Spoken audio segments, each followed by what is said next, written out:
আচ্ছা,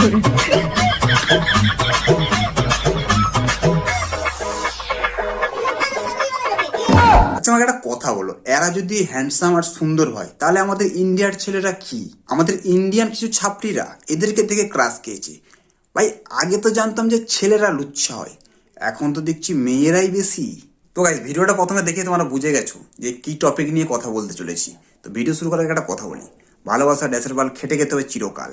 এ কি আছিস, মিউজিকটা বাজা।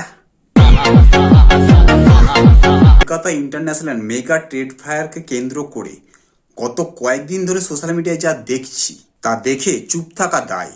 আফগানিস্তান থেকে আসা কিছু ড্রাই ফ্রুট দোকানদারকে দেখে এই দেশের একদল তরুণী এমনভাবে ক্রাশ খেয়ে হুড়মুড়িয়ে পড়ছে তা একদম অত্যন্ত লজ্জাজনক, রুচিহীনতার পরিচয়। আগে মানুষ একজনকে ভালোবাসতো, আর এখন ভালোবাসা একজন, ক্রাশ একজন, টাইম পাস একজন, সোশ্যাল মিডিয়ায় একজন, মানে কি বলবো, সেই লেভেলে চলছে। কারোর ফটো যদি দেখতে ভালো লাগে তার জন্য ক্রাশ আলাদা।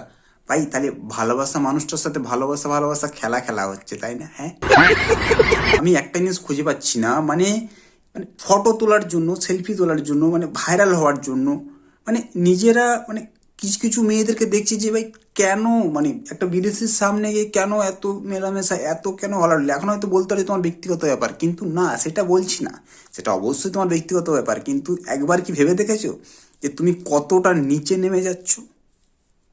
আজকে তোমার ওই দামটা থাকলো কোথায়? একটা বিদেশি একটা সাদা চামড়াকে দেখে ক্রাশ খাচ্ছে। ভাই, আগে তো জানতাম যে মানে ছেলেরা হয়তো লুচ্ছা হয়, ঠিক আছে, এখন তো দেখছি মেয়েরাও সেই সাদা চামড়ার জন্য লুচ্ছা। ভাই, মানে ভাবলে অবাক যায়। আগে জানতাম যে ছেলেরা ছাবড়ি হয়, ছেলেরা বদমাশ হয়, কিন্তু এখন তো দেখছি না, ছেলেদের থেকে মেয়েদের, মানে কিছু কিছু মেয়েদের, মানে এই সাদা চামড়ার ব্যাপারটা একটু বেশি বেশি দেখছি।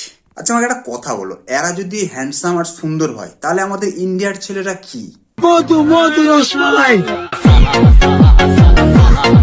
আমাদের ইন্ডিয়ান কিছু ছাপড়িরা এদেরকে দেখে ক্রাশ খেয়েছে। ভাই, আগে তো জানতাম যে ছেলেরা লুচ্ছা হয়, এখন তো দেখছি মেয়েরাই বেশি। আর এই সমস্ত করছো তাদের সেটা ব্যক্তিগত ব্যাপার। তাও একটা কথা মনে করে দিই, আরে ওরা ভিনদেশি, ওরা ব্যবসা করতে এসছে, ওই তোদের মতো ছাবড়িদের সাথে লুচ্ছামি করতে আসেনি। আর হ্যাঁ, যদিও করছে, আরে দেখছে ফ্রিতে, তো দেখো ফ্রিতে তো সবাই সবকিছু ছোঁয়া পেতে খেতে তো চাই। बात तो सही है। বলি লুচ্ছামির একটা লিমিট থাকে, বলছি লুচ্ছামি করতে করতে এতটাই লিমিট ওভার হয়ে গেছে, মানে কি বলবো, মানে দেখো ওরা হচ্ছে ভিনদেশি, ওরা ব্যবসা করতে এসছে, এই কথাটা কেউ আর মাথায় বুঝছে না। ওদের কাছে যদি এইভাবে ঢলে পড়ে, লুটিয়ে পড়ে, ভাই মানে এই যে একটা মানে কি বলবো, যে একটা মান সম্মান, সেটা কোথায় যাচ্ছে সেটা কিন্তু কেউ খেয়াল করে না। শুধু ভাইরালের চক্র ছাড়া আর কিচ্ছু নেই। কিছু মেয়ে তো আবার এমন ভাব দেখাচ্ছে যেমন এদের থেকে সুন্দর ছেলে আর কোথাও নেই, মানে জীবনে ছেলে দেখেনি। আরে এদের থেকে সুন্দর সুন্দর ছেলে আমাদের রাস্তায় ঘুরে বেড়ায়, এদের থেকে আমাদের রাস্তার পাগলরা দেখতে সুন্দর। এদের ব্যাপারে নাকি শুনেছি যে এনারা নাকি তাদের বউদেরকে এমনভাবে রাখে যেটা ধারণার বাইরে। তাই বলি ক্রাশ খেও না, তাহলে ওই ক্রাশ পিছনে আসলা বাঁশ হয়ে যাবে, ঠিক আছে? তো গাইস, একে কি বলা উচিত অবশ্যই কমেন্ট করে জানিও, ঠিক আছে?